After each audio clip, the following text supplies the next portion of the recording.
I fell for my married massage client who lied about being divorced, caught him cheating years later, teamed up with his actual ex-wife and ruined his life. Now he's jobless and homeless. My STBX, 40M, and I, 32F, first started seeing each other just over 5 years now. I'll be referring to him as Don just for privacy's sake. Don came in as one of my massage clients and we just sort of hit it off right away. I had just gotten out of a previous relationship. I had lost a bit of weight, I just got back from a solo trip to South America and was feeling flirty and fun. Don was coming in to get a massage one every 2 months. At the time, he was a police officer who had just transferred from a smaller town to the big city. He said he was recently divorced and it had been rough and he asked for the transfer for some space from his ex-wife, Miranda, and her family. He said he grew up in the small town so everybody knew everybody and it wasn't too popular for a man like himself to be walking away from his wife who was a stay-at-home mom to his 2 kids, 14F and 11M. He said she was incredibly manipulative and abusive towards him for years. They had been together since they were 14 and it was a bit taboo for a man to be talking about how his wife was abusing him, so nobody had really believed him and his parents were shaming him a bit for abandoning her. Anyways, he was in rough shape and we had bonded over our recently failed relationships because I, too, was in a pretty manipulative and emotionally abusive relationship. On the 3rd appointment, he built up the nerve to ask me out to this botanical garden just outside of the city. He ended up picking me up at my place in his ghost car police cruiser and he was showing off and trying to be cute by putting the lights on and we'd speed through the streets and down the highways until we got to the gardens. It was thrilling and hot at the time, I will admit. Anyways, he ended up having a really good time and he asked me out on another date. We went on a few more dates after that in the span of 2 months. And at the end of those 2 months I don't hear from him for a while. I'm just thinking he lost interest, so I just go on my merry way. Then another month goes by and he calls me up and apologizes for not getting to me sooner and he feels terrible and tells me he has to tell me something. And I say, oh, here we go. Here in my mind I'm thinking he's just going to tell me being in a relationship so soon isn't going well for him and he jumped in too soon and all of that BS. I'm expecting him to say he's not interested in seeing me anymore. Well, I agree to see him and he picks me up and takes me to this coffee shop by my house and drops this bomb that he's still married. I say, why did you lie? He said he's in a bad relationship. Everything he said about her being abusive is true. I just haven't actually moved out of the house yet because I'm too afraid and I don't want to lose my kids. Well, I get up to leave and he begs me to stay and he says he's sorry for lying but he just hasn't ever felt this way before for someone blah blah blah. So I entertain him and I stay and hear him out and I feel ashamed to say this but I actually believed everything he was telling me at the time because I had experienced such bad emotional abuse from my previous boyfriend that he just left me in a really bad place.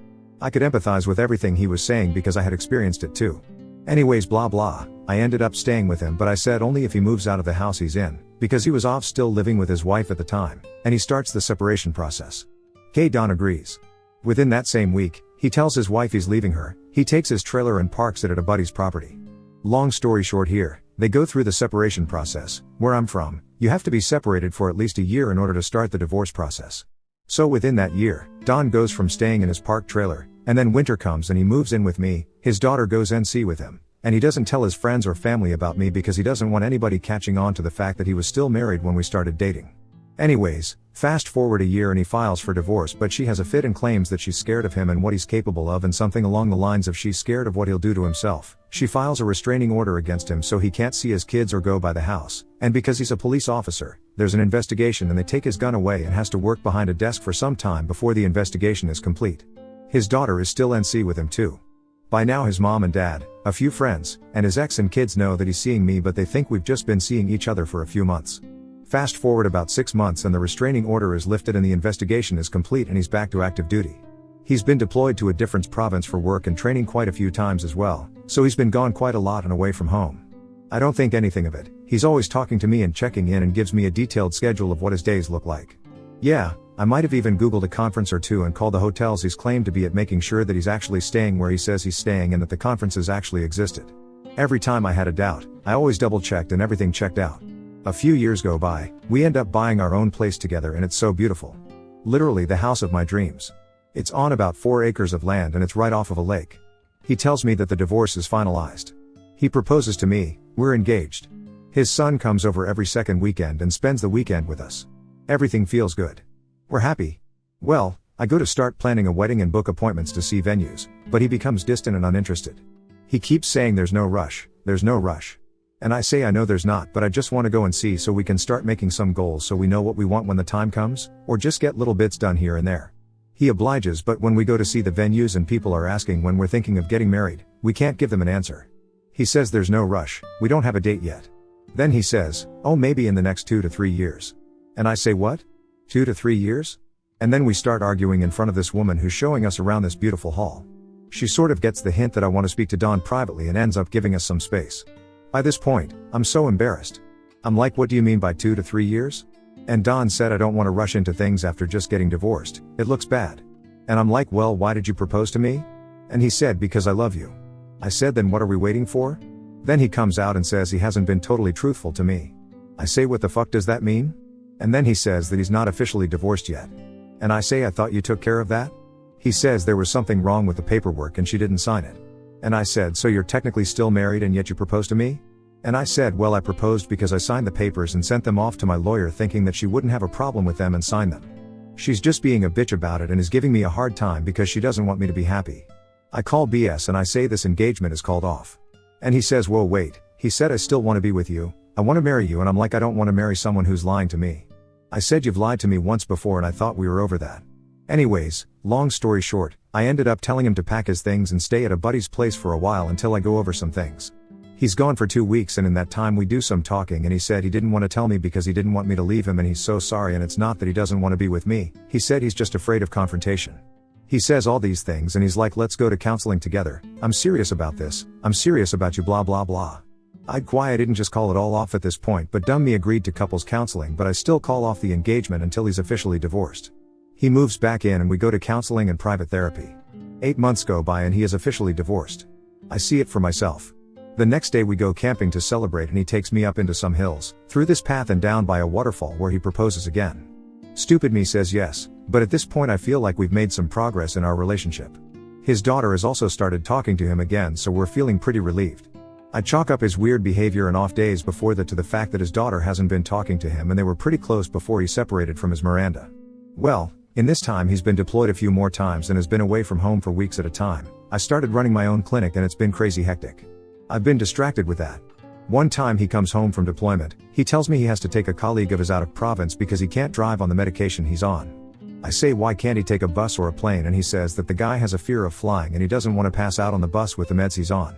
Well, my gut's telling me something's off and I try to tell him that I don't want him going and it's a back and forth, but he says that since he's his superior he feels like he can't say no. So I'm like, okay, I guess. So he leaves on a Sunday and he's back on a Tuesday. Then when he's back he's sort of distant and I see him on his phone outside while he's doing yard work and he's smiling and laughing and whatever, and when I ask who he was talking to, he says it's the colleague of his who he drove out of province. Okay. Then about 2 weeks goes by and it's my cousin's wedding and we're at the reception. He's had a few drinks and then a random person comes up, a friend of my cousin's, and she's looking for an empty chair and then he straight up tells her that she can sit on his lap and tries to grab her and I'm sitting right there next to him in disbelief. My other cousin looks at me and she's like, the fuck? And she sort of tries to pretend it didn't just happen and the chick he told to sit on his lap sort of just laughs awkwardly and walks away. Then I go to the washroom and I'm completely pissed off, and by the time I come back, he's dancing with some other woman and I see my brother there and ask him to drive me home. While I'm home, I go onto his iPad because I'm curious to see if he's connected his messages to his iPad. Sure as heck, there they are. It's under some fake name, Mark. And there's flirting back and forth. Sexting. Nude pics and videos exchanged. You name it. And the days he said he had to drive a colleague, you guessed it, that colleague was in fact Mark, who is in fact a woman with a blonde pixie cut who I'll call Liz. He spent the days with her. And on the days he's been deployed, he's come back a day earlier than he told me he was, and he'd go straight to her house to hook up. And he'd drive to our home the next day pretending that he just got in from wherever he was. I take screenshots of everything and I send them to myself. Then I send them to him and tell him to not come home. I tell him we're totally done. I don't get a response right away. He's probably passed out somewhere or hooking up with someone. I've also locked the doors to the house and I know he can't get in because I took the keys home with me in my purse and we don't keep a spare outside anywhere. My brother had picked us up. Anyways, the next day I wake up to text messages and voicemails in the morning saying he's sorry. All that jazz. I block him. Then around noon I get a call from my cousin and she's saying that Don is sitting in the hotel lobby and he is saying I left him there without a way to get home, and I said he should ask the woman he was dancing with for a ride home. And she said what? And I said he's not allowed home. And she got the hint. I then get a call from Don's brother saying that he's got to come over and pick up some stuff for Don, and I said I'll have all of his shit packed and outside on the driveway. His brother drives up the driveway and parks outside the house and I can see Don come out in the clothes he was wearing at the wedding, and he comes up to the front door and tries the door but it's not open. Then he goes around the back and tries that, but it's also locked. Then I watch him try the windows to see if maybe we left any unlocked. No luck. He starts yelling my name and I'm watching his brother pack his stuff into the back of his truck. He starts yelling at me saying that he's sorry and he's saying that I can't keep him out of his own house, blah blah. Then after about 15 minutes they both leave. A few days go by and I get a text from Miranda asking what happened with Don. He was supposed to pick up his son from hockey practice but didn't show up and she can't get a hold of him. She's checking to make sure he's alive. Well, I text back and say I wish he were dead. And she says, whoa. Hope all is okay? Then I do something that I've never done before and I call her. I tell her that I'm so sorry that I ruined her marriage and that I fucked up the girl code. And I literally told her everything. I said I dated her husband behind her back and I told her what he told me about her. Everything. She honestly took it surprisingly well. She said she figured that he was cheating on her. She said he was never home. And she said that her daughter caught him texting another woman, may or may not have been me, and she asked him about it and he totally denied it and gaslit her and made her think that she was crazy, and then that's where the NC came about. Then she admitted that she got a restraining order because she was legitimately afraid of him because she wanted to spill the beans to their family and friends about what a scumbag he was, but he threatened to kill her. Then he threatened her again and basically made her life a living hell with stalking and such until she lifted the restraining order. This whole time I told her that he was telling me that he was afraid of her and that she was the abusive one. She said it was totally the other way around. She said he manipulated her enough that she was afraid to talk to anyone and she was super depressed.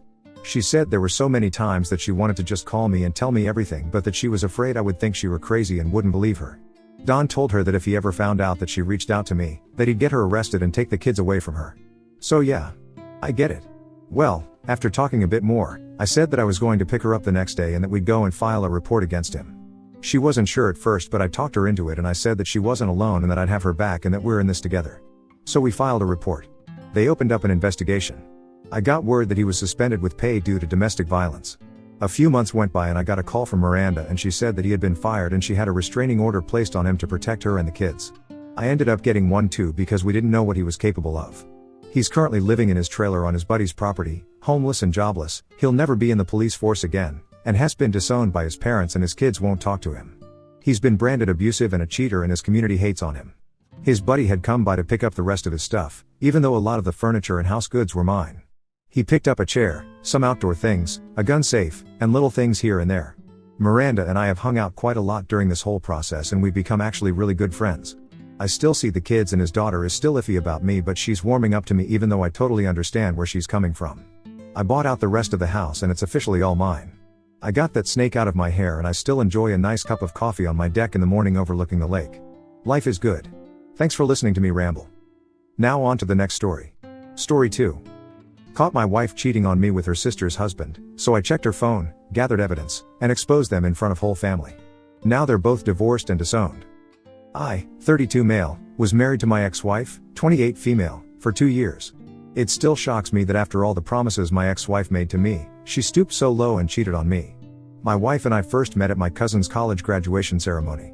She had also come to attend her brother's graduation, and we got along well. After the ceremony, she gave me her number at request, but it took me weeks for her to finally take my calls. After weeks of her not taking my calls, I coincidentally bumped into her one day, and she apologized for not taking my calls and offered that we should go to the movies together. Going to the movies was our first date, and from there, multiple dates followed, and we ended up marrying after a year of dating. In the beginning, marrying my wife brought me so much happiness. She ticked all my boxes, and everything was smooth between us. She was great in bed, a good cook, and she took good care of me. We were always so happy together, and I loved what we shared. While my wife worked as a data entry clerk, I worked as a heavy machine technician, and what we earned was enough to take care of us. Aside from being happy that I married my wife, I was also glad she had a great family. I grew up with my dad, and he raised me as a single parent. And the only cousin I had was my dad's younger sister's daughter. One of the things I always looked forward to was a family of love, and that's what my wife had. She had 2 brothers and 1 sister, plus her parents.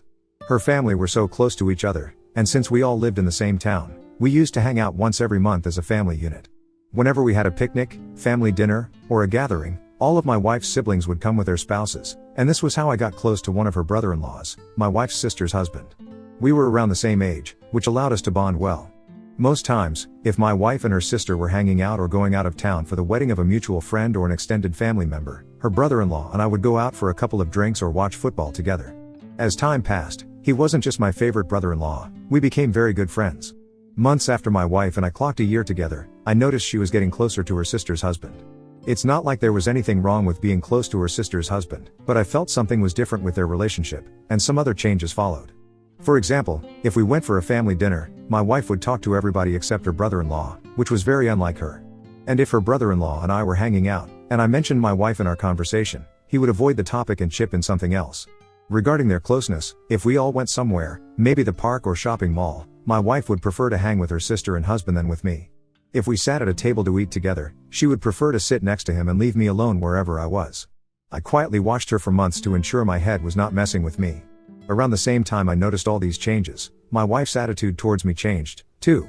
It got so bad that we could not converse without her mentioning her brother-in-law's name.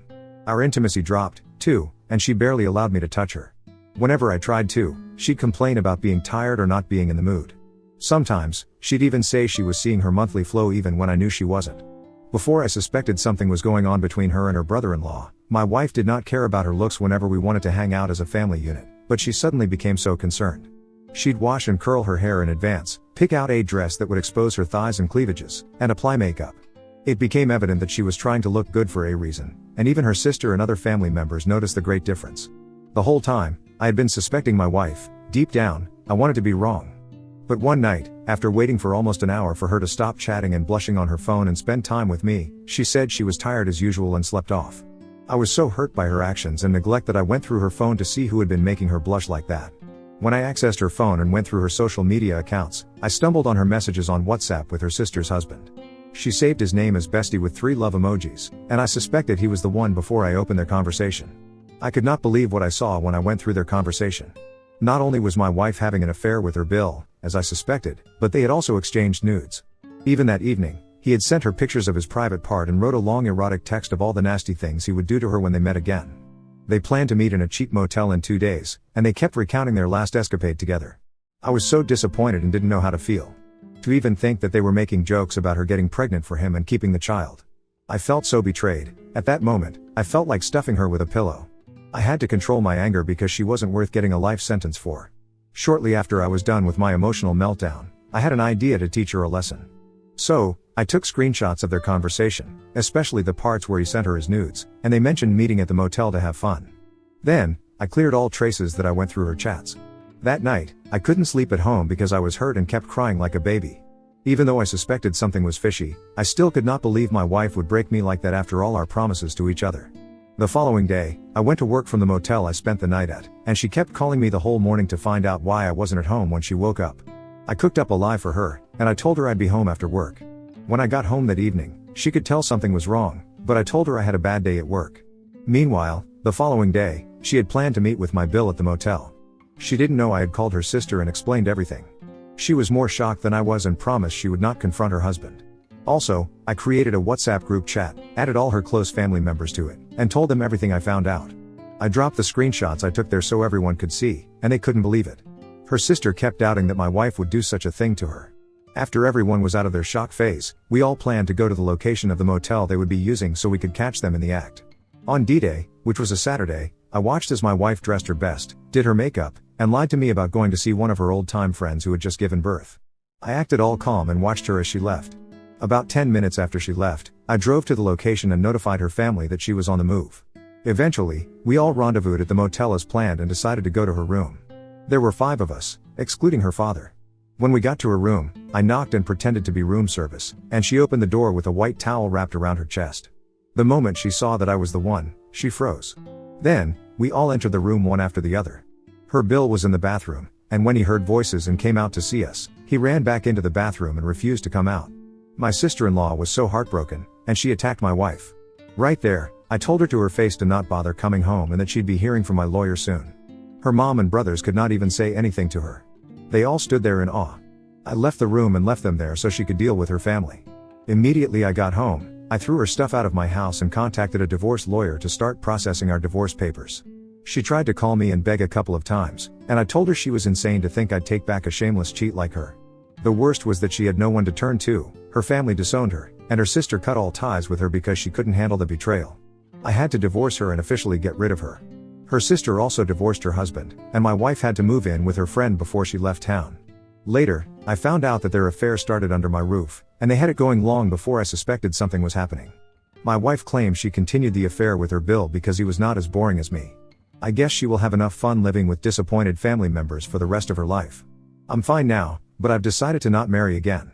It's better to be alone, so I don't experience such disappointment and heartbreak again.